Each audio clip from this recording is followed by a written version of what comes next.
In the previous video, we have seen about enzyme, what are enzymes and what is their structure. हमने ये देखा कि they are made up of protein and some non-proteinous part. Proteinous part बहुत बड़ा होता है और वो उनको एक definite स्ट्रक्चर प्रोवाइड करता है, सरफेस एरिया बहुत लार्ज प्रोवाइड करता है और वहाँ पर डिफरेंट एक्टिव साइट होते हैं जिनसे आकर सबस्ट्रेट मॉलिक्यूल अटैच हो जाता है. Now in this section we will see about certain properties which are related to enzymes. Enzymes are proteinous in nature. हमें पता है कि एंजाइम जो होते हैं वो प्रोटीन से बने हुए होते हैं, दो there are exception like ribozyme which is non proteinous in nature, but maximum enzymes, almost all enzymes are made up of protein, and along with protein there is some organic and inorganic compound also present in the form of cofactor, but this part is very small. Maximum part is made up of protein. So overall we can say that enzymes are proteinous in nature. किसी भी enzyme का जो maximum part होता है वह protein का बना हुआ होता है. This is the first property. Then the second one is colloidal nature. Colloidal nature means enzymes are colloidal in nature, having high molecular weight. इनका जो मॉलिक्यूलर वेट होता है वो बहुत हाई होता है and they have large surface area. Colloidal जो solution होते हैं उनमें लार्ज सरफेस एरिया होता है और उस लार्ज सरफेस एरिया के कारण वहाँ पर एक्टिव साइट बहुत ज़्यादा होते हैं जहाँ पर आकर सबस्ट्रेट मॉलिक्यूल बाइंड हो सकते हैं. तो this is also an adaptation for the structure of enzyme. Then the third thing is specificity. Specificity means enzymes are specific in the reaction which they catalyze. Her enzyme अपनी ही reaction पर act करता है और ये बहुत specific होती है. Generally enzyme catalyse only one reaction और वन ग्रुप और पर्टिकुलर बॉन्ड और particular isomer. That is stereospecificity, not isomer, it is stereo. The two forms of stereoisomer, that is D and L. So particular enzyme is acting on particular stereospecificity. Now first, on the basis of specificity we can divide in four categories. Number first, absolute specificity. Absolute specificity, absolute मतलब particular. तो in this case the enzymes having this specificity catalyze only one type of reaction. Catalyze only one type of reaction. सिर्फ एक ही तरह के reaction show करते हैं, वो दूसरी रिएक्शन पर एक्ट नहीं करते हैं, पर्टिकुलर होते हैं अपनी रिएक्शन के लिए. Then they are known as absolute specificity. For example, we can take urease or hydrolyze. Second is group specificity. जैसा कि नाम से पता चल रहा है, these enzymes catalyze the related specific group of substrate. The second is group specificity, and in this case, the enzyme catalyze the group of particular substrate. कोई भी सबस्ट्रेट के पर्टिकुलर ग्रुप पर एक्ट करने वाले एंजाइम ग्रुप स्पेसिफिसिटी शो करते हैं. जैसे hexokinase enzyme है तो वो जितनी भी हेक्सो शुगर है उनके ऊपर एक्ट करता है. That is known age group specificity. The third category is bond specificity.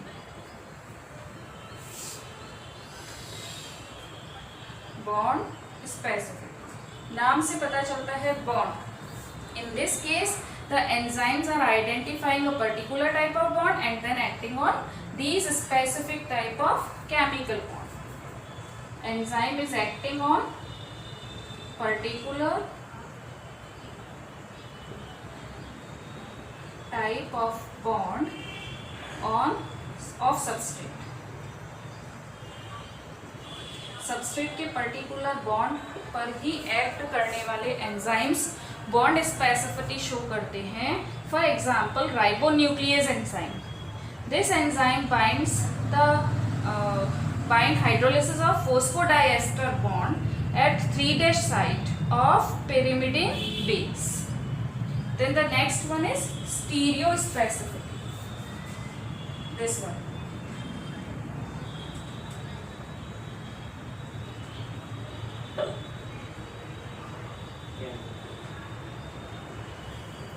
Stereospecificity means some enzyme shows specificity on stereoisomer substrate and not on other. जैसे अमीनो एसिड ऑक्सीडेज एंजाइम है तो वो केवल एल अमीनो एसिड पर ही act करता है, D amino acid पर नहीं करता है. तो such enzyme shows specificity on particular स्टीरियोआइसोमर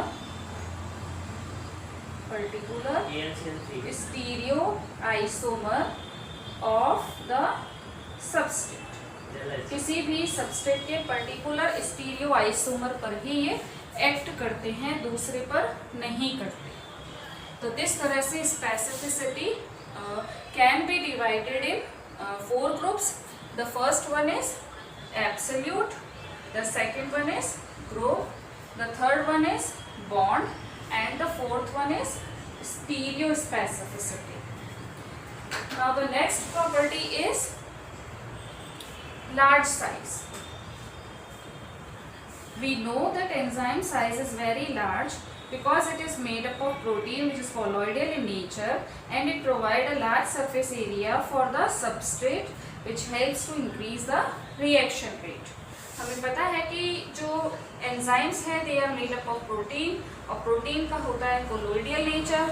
कोलोइडियल nature के कारण इनका सरफेस एरिया बहुत लार्ज होता है और इसलिए ये बहुत एक्टिव साइट्स प्रोवाइड करते हैं ताकि वहाँ पर सबस्ट्रेट अटैच हो सके.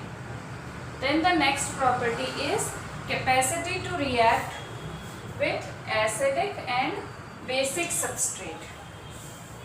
Enzymes are made up of protein और proteins are amphoteric in nature. Proteins हमें पता है कैसे होते हैं, एम्फोटेरिक. एम्फोटेरिक मीन्स जो एसिड एंड बेस दोनों के साथ में रिएक्शन करते हैं उन्हें हम एम्फोटेरिक कहते हैं. तो प्रोटीन जो होते हैं वो एम्फोटेरिक नेचर के कारण एसिडिक एंड बेसिक सबस्ट्रेट दोनों के साथ में ही रिएक्ट करते हैं. Then enzyme optima. Enzyme optima. Optima word has been derived from optimum condition. Optima means favorable. तो हर एंजाइम एक पर्टिकुलर ऑप्टिमा पर अपनी बेस्ट स्पेसिफिसिटी शो करता है. ये enzyme shows the best utility at specific condition and it generally depends on temperature, pH. It depends on temperature, pH, and concentration of substrate. Substrate की concentration पर भी ये depend करती है. Then enzyme inhibition. Next property is enzyme inhibition. Inhibition का मतलब है रुकावट या एंजाइम की जो वर्किंग है उसमें बैरियर आना. दो enzyme activity can be reduced और inhibited by certain chemicals. These chemicals are known as enzyme inhibitors. इस तरह से एंजाइम्स की हमारे पास कुछ प्रॉपर्टीज आती है. Proteinous nature, that is they are made up of protein. Then colloidal nature. Protein का कोलोइडियल नेचर होता है जिसके कारण लार्ज सरफेस एरिया अवेलेबल रहता है. एक्टिव साइट्स, जिसे हम एक्टिव साइट के नाम से जानते हैं, यहाँ पर सबस्ट्रेट मॉलिक्यूल अटैच हो जाता है. Then specificity.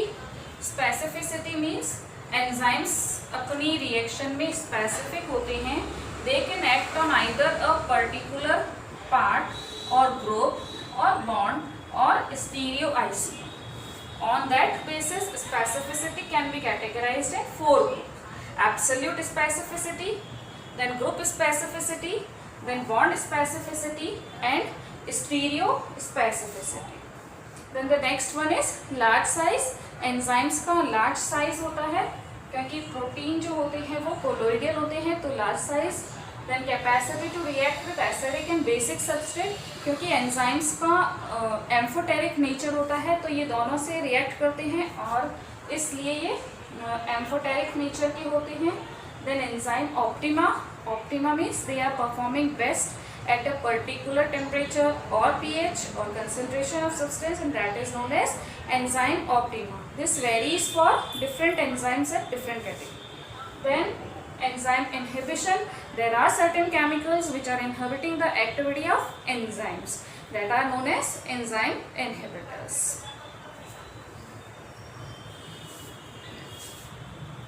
We will see about the factors affecting the enzyme action. कौन कौन से फैक्टर्स होते हैं जो एंजाइम की एक्टिविटी को अफेक्ट करते हैं। इसमें सबसे पहले temperature, then pH, then the concentration of substrate, then concentration of enzymes, concentration of end product that is product, then there are certain chemicals which are known as inhibitors. We will take them one by one. सबसे first factor which affect the activity of enzyme is temperature. Enzymes are proteinous in nature and hence are extremely sensitive to temperature. All the enzymes are very sensitive. एक particular temperature पर वो अपनी activity को maximum show करते हैं and generally it is between 20 to 30 और 35 degree Celsius. इस temperature पर सारे एंजाइम्स अपनी एक्टिविटी बहुत अच्छे से शो करते हैं और मैक्सिमम आउटपुट देते हैं। एक लिमिटेड रेंज में यदि हम टेम्परेचर को 10 डिग्री इंक्रीज करें तो उस केस में हमारी जो रेट ऑफ रिएक्शन है वो 2 to 2.5 टाइम्स इंक्रीज हो सकती है, पर ये एक पर्टिकुलर रेंज में ही होता है। इससे एक्सीड करने पर किसी भी तरह का कोई भी चेंज नहीं होता है। इनफैक्ट हमारी जो रिएक्शन है वो रुक जाती है क्योंकि हाई टेम्परेचर पर एंजाइम डीनेचर्ड हो जाते हैं। हाई टेम्परेचर पर enzyme get denatured. Denatured means enzyme proteins के बने हुए होते हैं जो अमीनो एसिड से बनते हैं, तो अमीनो एसिड की जो स्ट्रक्चर है वो चेंज हो जाती है। Because of this at high temperature that is about 35 degree denaturisation of protein starts and the enzyme activity is reduced. और इससे भी ज़्यादा हाई टेम्परेचर होने पर हमारी जो रिएक्शन है वो रुक जाएगी, it will stop. So the temperature at which the reaction is maximum, जिस टेम्परेचर पर रिएक्शन मैक्सिमम होती है that is known as optimum temperature. इसे हम बोलेंगे optimum temperature, means this is the most favourable temperature. Now the second factor which affect the enzyme activity is pH. pH means hydrogen ion concentration. All the enzymes are sensitive to pH of the medium. Generally they show their best output in the pH range of 5 to 7.5. इससे कम या इससे ज़्यादा होने पर the enzyme activity is affected. इससे ज़्यादा और इससे कम होने पर एंजाइम की एक्टिविटी रिड्यूस हो सकती। Now the next factor which is affecting the enzyme action is concentration of substrate.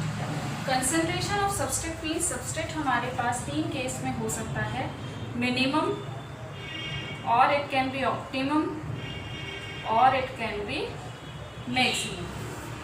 अगर सबस्ट्रेट हमारे पास मिनिमम है तो उस केस में एक्टिव साइट एंजाइम के पास ज़्यादा अवेलेबल है बट सबस्ट्रेट नहीं है, तो rate of reaction will be reduced, क्योंकि हमारे पास वो सबस्ट्रेट ही नहीं है जिस पर एंजाइम एक्ट करे। तो इन दैट केस जो एक्टिविटी है एंजाइम की वो रिड्यूस हो जाएगी।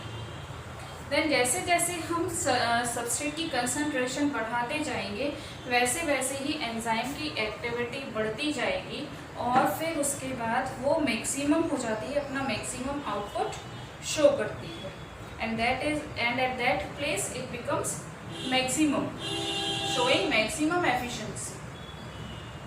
और उसके बाद हम कितना भी सबस्ट्रेट बढ़ा दें उस पर कोई फर्क नहीं पड़ेगा। एक पर्टिकुलर रेंज पर ही एंजाइम की एक्टिविटी मैक्सिमम रहती है। Now the next factor is concentration of enzyme. जिस तरह से कंसंट्रेशन ऑफ सबस्ट्रेट बढ़ने पर बढ़ता है, उसी तरह से एंजाइम की जो एक्टिविटी है वो भी बढ़ने पर रेट ऑफ रिएक्शन बढ़ती है, क्योंकि ज़्यादा एंजाइम रहेंगे दैट मीन्स हमारे पास active site will be available more in number. और जैसे जैसे ये एक्टिव साइट यूजअप होती जाएगी तो एक डेफिनेट स्टेज पर पहुंचने के बाद हमारे पास और सबस्ट्रेट नहीं रहेगा इन एक्टिव साइट से बाइंड होने के लिए। फिर हमारी जो रिएक्शन की जो रेट है वो स्टेबल हो जाती है और फिर उसके बाद डिक्रीज होना स्टार्ट हो जाती है। Now the next is concentration of end product. Concentration of end product means increase in concentration of end product causes decrease in enzyme activity. Concentration increase होने पर decrease in end product. End product में कमी आती है. This decrease may reach to a stage of equilibrium where the enzyme activity becomes zero. और उसके बाद में और उनमें कोई भी रिएक्शन नहीं होती है. Then the next is enzyme inhibitor. Inhibitor means which are inhibiting the reaction. They are also known as poison. They makes the enzyme unavailable and non-functional. Enzyme inhibitor का दो काम होता है. एक तो ये एंजाइम को unavailable बता देते हैं और दूसरा अगर एंजाइम प्रेजेंट है तो उसको नॉन फंक्शनल बना देंगे और उस कारण से हमारी रिएक्शन आगे प्रोसीड नहीं करेगी. It can be divided in two category, that is competitive and non competitive. Competitive नाम से पता चल रहा है कि compete with the substrate. Enzyme substrate के साथ रिएक्शन कर रहे हैं और उस सबस्ट्रेट के जैसा ही कोई दूसरा कंपाउंड हमारे पास आ जाता है और एंजाइम उसे ही सबस्ट्रेट समझकर उसके साथ रिएक्शन कर देते हैं, तो it creates a sort of competition. So in other words we can say that there are some inhibitors which resemble the structure of substrate. They resemble the structure of substrate. Substrate के जैसे ही दिखते हैं. अब हमारा जो enzyme है वो इस सबस्ट्रेट के साथ में कंबाइन होने वाला था, बट इसकी स्ट्रक्चर सबस्ट्रेट के जैसी दिखने से वो एंजाइम आकर यहाँ पर जुड़ जाता है, तो इसके कारण से एक कंपटीशन प्रोड्यूस हो जाता है और जो एंजाइम है उसकी एक्टिव साइट इस इनहिबिटर के साथ में यूजअप हो जाती है. तो सच inhibitors compete with the substrate and they combines with the active site of the enzyme. For example malonic acid जो होती है वो सक्सिनिक एसिड के लिए इनहिबिटर है. This type of inhibitors can be overcome by increasing the concentration of substrate. अगर हम substrate की कंसंट्रेशन को इंक्रीज कर दें तो उस केस में इस इनहिबिटर को कुछ हद तक कम किया जा सकता है. Then the second case is non competitive.